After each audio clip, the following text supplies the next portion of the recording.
What's up guys, Houndish here, and it's reset day in Destiny 2. So we are on the 13th of October, and that means there are only 3 more resets after today, which won't contain Beyond Light content. Safe to say we are getting pretty close. But for this week, of course Festival of the Lost continues in the game, so we'll cover the Eververse rewards and a couple of mentions for the event, as well as anything worth knowing this week. But we'll also see if any surprises await in-game as we draw closer to the end of season. And otherwise we'll touch on all of the activities, rewards, vendors and more for this week. Feel free though to check out my friends at Now Drinks, who've just launched their new flavour Green Apple. And these help to improve focus while gaming, but with natural ingredients. And you can get a free shaker if you use code Houndish in the store, so if it sounds interesting, all of the links for that are in the description box below. Getting into the reset though, we are on the 2nd week of Festival of the Lost, so the event continues, and don't forget that our free pickups of candy in the tower trees have been refreshed, but otherwise, we can continue working on unlocks or grinding random rolls, as well as picking up ciphers to open caches, which as we learned last week will help towards unlocking the mysterious Ascendant lens, so that one can be obtained from the spider once you collect and use 45 cipher decoders. And it's worth bearing in mind as well that Bungie have said they've increased the drop rates of those since last week, so it should at this point be a little bit easier to get done. But the other component of Festival, of course, would be the Eververse element right here, so we do have new weekly offerings available for silver here on the front page, but we've additionally got the Bright Dust stuff for the front page, so we've got the Bloodmane shader, I believe one of the ones associated with the event this year. We've also got the Howling projection, which is a very cool looking one right there, definitely something I'm going to pick up myself. But we also have the Rueful Whale emote and the Hexing Shell on the front page, a new one for the event this year, so you can grab that one for Bright Dust. What's it at? 2,850 Bright Dust on the front page. But then we have the main Bright Dust section right here, and we've got the Peaceful Rest emote, so if you fancy trying this one out. We also have the Chiropteran Shell, if I'm saying that one correctly, another event exotic, as well as the Summoning Dance, the By Candlelight emote, and then we've got the Dismodus ship right there. I think that one dropped initially last year, but you can grab it right there for Bright Dust. And then we have the Quandam Shell, if I'm saying that one correctly as well, as the Spinneret projection. Man, some of the funky names. Finally though, we have Up in Smoke, as well as Only the Finest and Murder of Crows for the transmat effects. And then we've got Vibrant Medusa, the Brambly shader, which is another one I can never say the name correctly for. And then we finally have the Shadow Strike and Dark Fluorescence shaders.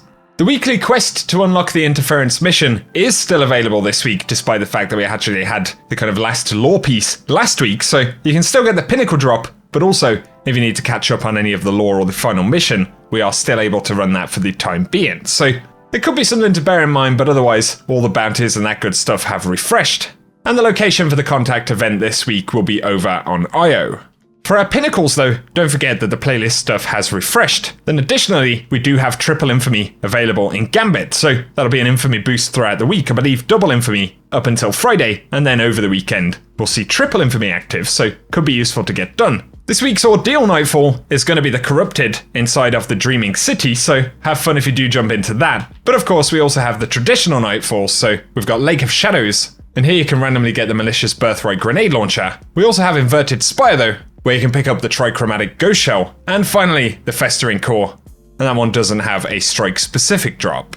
In the Crucible for the week though, Mayhem as well as Lockdown are the featured modes, and then Trials will return at the end of the week on Friday's daily reset. And if you do want to complete Tier 1 Leviathan, Spire of Stars or Raid Lair Prestige modes this week, the modifiers consist of Arsenal, and then we've got Arms Master requiring a Kinetic Auto Rifle, as well as an Energy Auto Rifle, and then anything in the power slot. In Menagerie this week, Pagori should be the featured boss, and we've got Solar Singe, Grounded, and Brawler, and that's inside of the normal mode, with Heroic seeing Extinguish, Match Game, Attrition, and Arc Singe. For our Reckoning drops this week though, the Swords bosses are going to be up, so Lonesome, Nightwatch, Soul Survivor, Last Man Standing, and Just In Case will be the featured drops. And moving to the Escalation Protocol, Damkath the Mask is the featured boss, so the Sniper Rifle, as well as 2.0 armor will be available. But finally in the Dreaming City right here, the Shattered Ruins is going to be the featured Ascendant Challenge, and that one is accessed via the Spine of Keres, so if you want the location for that, if you are still completing any Forsaken content, the gameplay for it will run out at the end of the video. But otherwise for this week guys, that is everything we have to touch on for the reset. But as always, we are due to get more news and information about Beyond Light, so I'll be sure to keep you posted here on the channel. And feel free to get subscribed and turn on notifications so that I can keep you up to date. But if you've enjoyed the video, a rating below very much helps us out. But otherwise, I hope you all have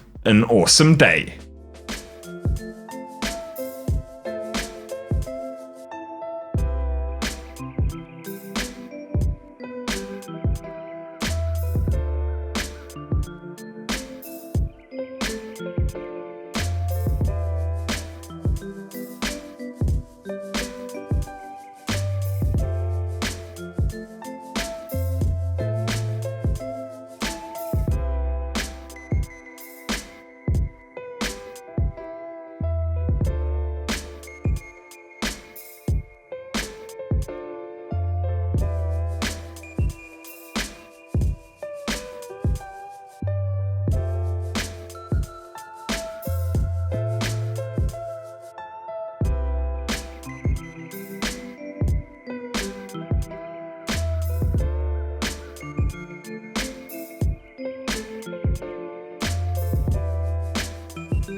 Guardian down.